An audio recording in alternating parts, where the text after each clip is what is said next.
வாழ்வை அளிக்கும் வல்லவா தாழ்ந்த இன்னுள்ளமே வாழ்வின் ஒளியை ஏற்றவே எழுந்து வாருமே.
ஆண்டவர் உங்களோடு இருப்பாராக.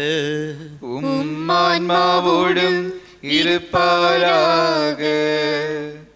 தூயவரான மாற்கு எழுதிய தூய நற்செய்தியில் இருந்து வாசகம். ஆண்டவரே மாட்சி உமக்கே.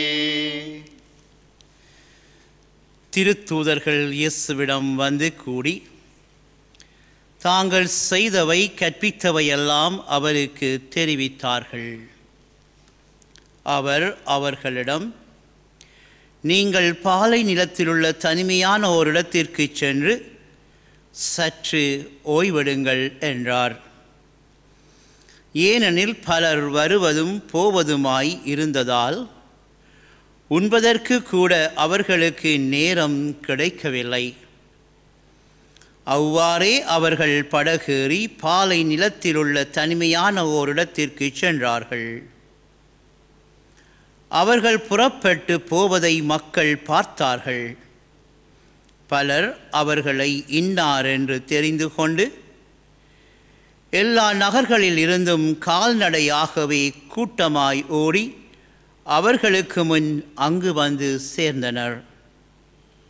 அவர் கரையில் இறங்கிய போது பெருந்திரளான மக்களை கண்டார்.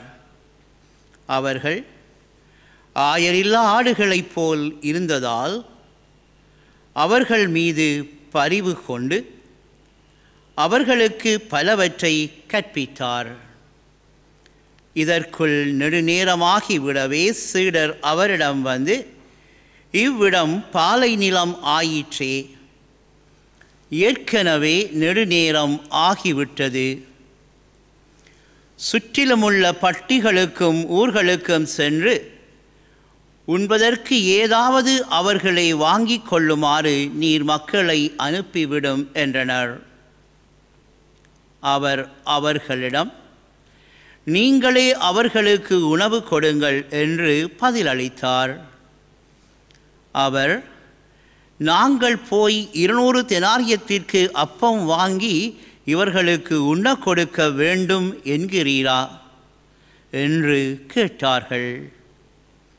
அப்பொழுது அவர், உங்களிடம் எத்தனை அப்பங்கள் இருக்கின்றன, போய் பாருங்கள் என்று கூற, அவர்களும் பார்த்துவிட்டு 5 அப்பங்களும் 2 மீன்களும் உள்ளன என்றார்கள். அவர் எல்லோரையும் பசும்புல் தரையில் அமரச் செய்யும்படி சீடர்களை பணித்தார். மக்கள் 100 பேராகவும் 50 பேராகவும் வரிசை வரிசையாய் அமர்ந்தனர். அவர் அந்த 5 அப்பங்களையும் 2 மீன்களையும் எடுத்து வானத்தை அண்ணார்ந்து பார்த்து கடவுளை போற்றி அப்பங்களை பிட்டு அவர்களுக்கு பரிமாறுவதற்காக தம் சீடரிடம் கொடுத்தார். அவ்வாறே அந்த 2 மீன்களையும் எல்லாருக்கும் பகிர்ந்தளித்தார். அனைவரும் வயிறார உண்டனர். பின் எஞ்சிய அப்பத் துண்டுகளையும் மீன்களையும் 12 கூடைகள் நிறைய எடுத்தனர். அப்பம் உண்ட ஆண்களின் தொகை 5000.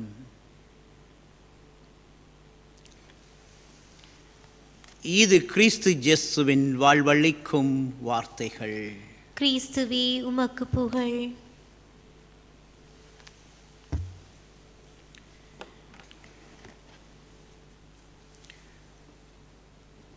தனக்கென வாழ்வை அமைத்துக் கொள்பவன் உலகில் வாழ்வதே இல்லை. பிறருக்காக வாழ்வை கொடுக்க வந்தவர்தான் இந்த நற்கருணையின் சொந்தக்காரனாம் எம்பெருமான் இயேசு கிறிஸ்து. ஆமரை இயேசுவுக்குள் அருமையான சகோதர சகோதரிகளே,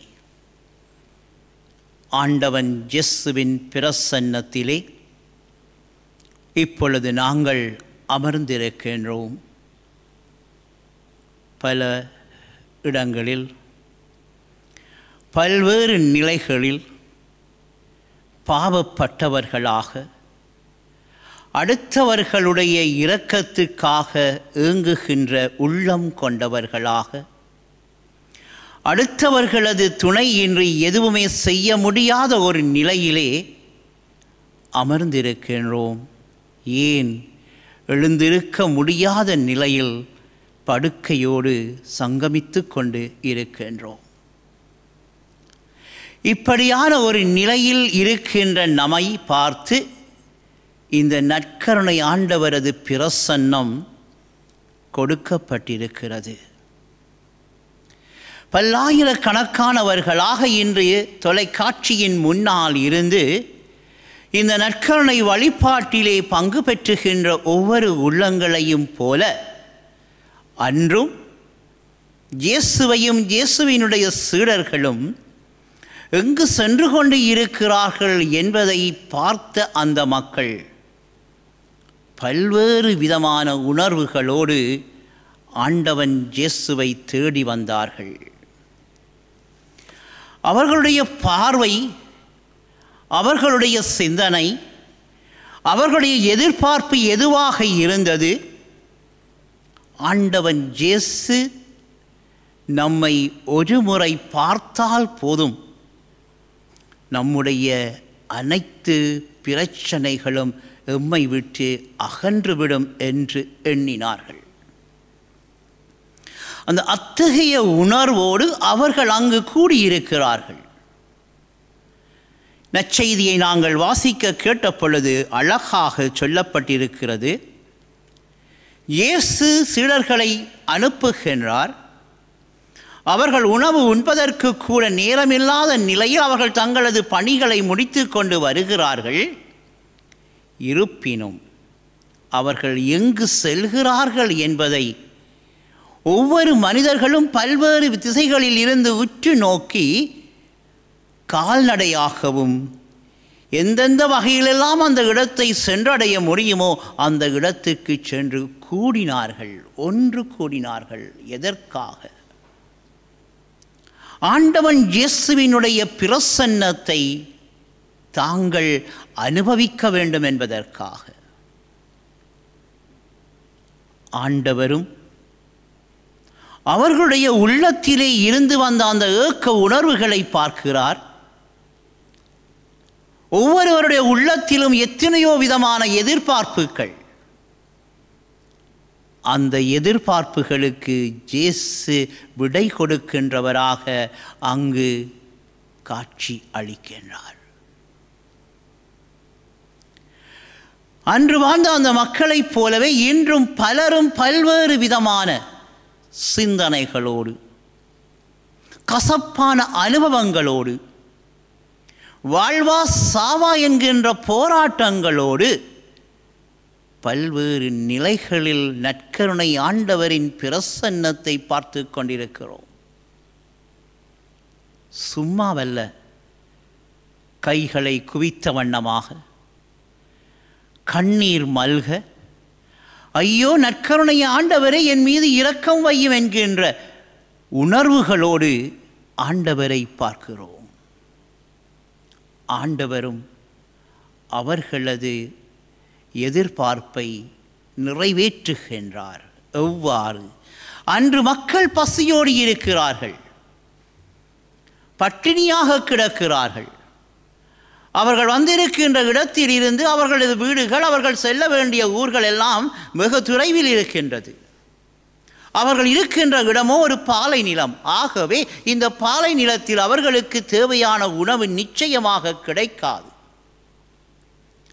என்பதை அறிந்த கிறிஸ்து, உங்களிடம் என்ன இருக்கிறது என்று கேட்பதற்கு முன்னர் இயேசுவோடு கூடவே வாழ்ந்தவர்கள், இயேசுவினால் தேர்வு செய்யப்பட்டவர்கள் இந்த சீடர்கள், இந்த திருத்தூதர்கள். ஆனால் அவர்களுக்கு இயேசுவில் நம்பிக்கை இருக்கவில்லை. ஆண்டவரை, இத்தனை பேருக்கு நாங்கள் எப்படி உணவு கொடுக்க முடியும்? 200 தெனாரியத்திற்கு வாங்கினால் கூட போதுமா என்கின்ற கேள்விகள். இயேசு தான் செய்யப்போவதை அறிந்திருந்தபடியினால் உங்களிடம் இருப்பதை கொடுங்கள் என்று சொல்லுகின்றார். ஆமுறை இயேசுவுக்குள் அருமையான சகோதர சகோதரிகளே, எங்களிடத்திலே இருக்கின்றவற்றை நாங்கள் வைத்துக்கொண்டு அடுத்தவர்களுக்கு கொடுக்கவில்லை என்று சொன்னால் நாங்கள் கருமிகள், பிசினிகள், இந்த உலகத்தில் வாழ்வதற்கு தகுதியற்றவர்கள். அதே போல எங்களிடத்தில் இருக்கின்றவற்றில் எமக்கு எவையெல்லாம் தேவையில்லையோ அவற்றை நாங்கள் கொடுப்போமேயானால் நாங்கள் பெரிய சுயநலவாதிகள். அதே வேளையில் எங்களிடத்திலே இருப்பதை அடுத்தவர்களோடு நாம் எப்பொழுது பகிர்ந்து கொள்ளுகிறோமோ அப்பொழுது நாங்கள் மனிதநேயம் உள்ளவர்கள். இவற்றையும் விட மேலாக எவனொருவன் தன்னுடைய வாழ்வை கொடுக்கிறானோ, தன்னுடைய உயிரை கொடுக்கிறானோ, அவனே உண்மையான தியாகி. இங்கு அந்த சிறுவன் தன்னிடத்திலே இருந்தவற்றை பகிர்ந்து கொடுக்கின்றான். அது மனித நேயம். அந்த பகிர்தலை இயேசு பல மடங்காக்குகின்றார்.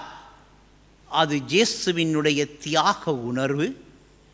கூடவே இந்த நற்கருணையிலே இயேசு விற்றிருக்கின்றார் என்று சொன்னால் அவர் தன்னுடைய இறுதி போசனத்திலே தன்னுடைய உடலையும் இரத்தத்தையும் நமக்காக கொடுத்ததனுடைய நினைவாக இருக்கலாம். அதுவே உண்மையான தியாகம். தன் வாழ்வையே இயேசு அன்று நமக்காக கொடுத்தார். இன்றும் இந்த நற்கருணையின் ஊடாக வாழ்ந்து கொண்டே இருக்கின்றார். இந்த நற்கருணைக்குள் இயேசு வாழ்ந்து கொண்டு இருக்கின்றார் என்பதை யார் யாரெல்லாம் உண்மையாகவே நம்புகின்றோமோ நம்புகின்றவர்கள் வாழ்வு மலர்கின்றது. அந்த மலர்ச்சிகளின் ஊடாக ஒவ்வொருவருடைய வாழ்வும் நிறைவடைகின்றது. அந்த நிறைவுகளின் ஊடாக ஒவ்வொரு மனிதனும் இவ்வுலகில் வாழ்கின்ற வரையில் அமைதியோடு ஆண்டவனுக்குள் சங்கமித்து இந்த நற்கருணை பிரசன்னத்தில் எப்பொழுதுமே தன்னை அர்ப்பணித்து வாழுகின்றான். ஆமுறை இயேசுவுக்குள் அருமையான சகோதர சகோதரிகளே, எமக்கு எப்பப்போ எல்லாம் நேரம் கிடைக்கிறதோ, எத்தனை தடவைகள் நாங்கள் ஆலயத்தை சந்தித்து ஆலயத்தை கடந்து செல்லுகிறோமோ அந்த நேரங்களில் எல்லாம் ஆண்டவர் நற்கருணை ரூபத்திலே இருக்கின்றார் என்ற உணர்விற்குள் வந்து ஒரு சில நிமிடமாவது நமக்காக காத்திருக்கின்ற நற்கருணை ஆண்டவரது பிரசன்னத்திற்கு செல்வோம். இங்கு இயேசுவை தேடி வந்தவர்களை இயேசு எவ்வாறு தேற்றினார் என்பதை இன்றைய நற்செய்தியாளர் விளக்கி கூறியதைப் போல நாமும் ஆண்டவரை தேடி செல்லுகின்ற பொழுது ஆண்டவர் அதைவிட மேலாக நமக்கு தருவார். அந்த நம்பிக்கையோடு இன்றைய நாளில் தொடர்ந்து நாங்கள் நற்கருணை ஆண்டவரோடு எமது வாழ்வை இணைத்துக் கொள்வோம். ஆமென்.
இயலா குறையை நீக்க விசுவாசத்தின் உதவி பெருக மாண்புயரேவருள் அனுமானத்தை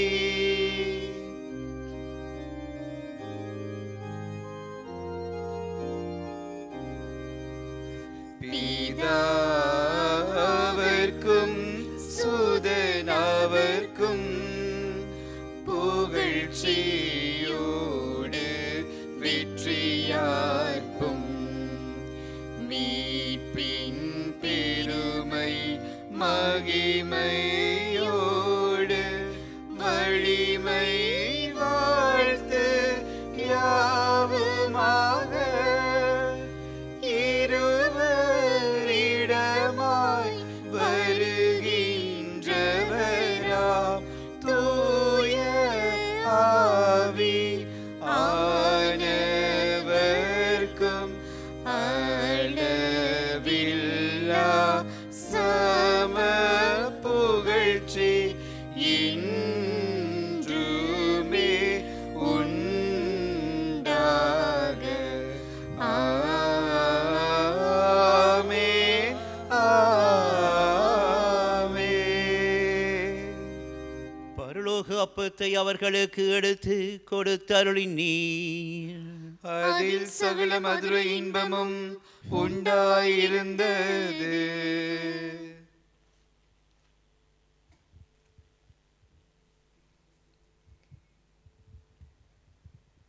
மன்றாடுவோமாக. இறைவா, இந்த வியப்புக்குரிய திருவருட்சாதனத்தில் உம்முடைய திருப்பாடுகளின் நிறைவை எங்களுக்கு விட்டு சென்றீர். உமது திருவுடல் திருரத்தம் இவற்றின் மறைப்பொருளை வணங்கும் நாங்கள் மீட்பின் பலனை இடைவிடாமல் அனுபவிக்க அருள் புரியுமாறு உம்மை மன்றாடுகின்றோம். என்றென்றும் வாழ்ந்து ஆட்சி செய்கின்றவர் நீரே. ஆமென்.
அருத்திரு தேவதேவன் போற்றி அவதம் திருநாமம் போற்றி. அருட்திரு தேவதேவன் போற்றி அவர் தம் திரு நாமம் போற்றி.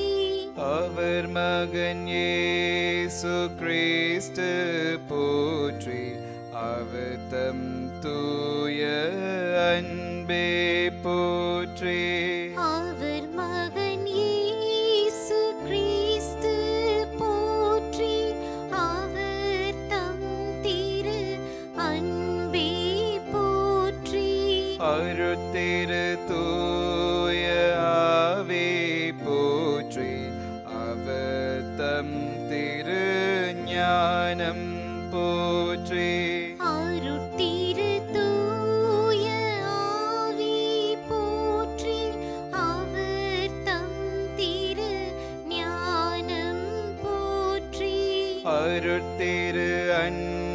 அன்னை மரியாள் போற்றி அவர் தம் திரு தூய்மை போற்றி அருட்திரு அன்னை மரியாள் போற்றி அவள் தம் திரு தூய்மை போற்றி அருத்திரு சூசை முனியும் போற்றி அவர் தம் திருவாய்மை போற்றி அருட்திரு சூசை முனியும் போற்றி அவர் தம் திரு வாய்மை போற்றி அருத்திரு தூதரமரர் போற்றி அவர் தம் திரு சேவை போற்றி அருட்திரு தூதரமரர் போற்றி அவர் தம் திரு சேவை போற்றி அருத்திரு தேவதேவன் போற்றி அவர் தம் திரு நாமம் போற்றி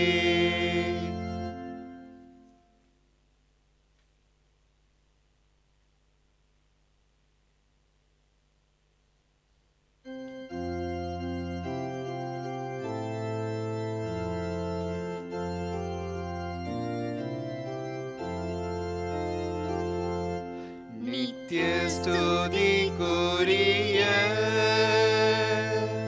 பரிசுத்த நற்கருணைக்கு பக்தியாய் ஆராதனை இத்திசையும் புரிவோம். நித்திய ஸ்துதிக்குரிய பரிசுத்த நற்கருணைக்கு பக்தியாய் ஆராதனை இத்திசையும் புரிவோம். நித்திய ஸ்துதிக்குரிய பரிசுத்த நற்கருணைக்கு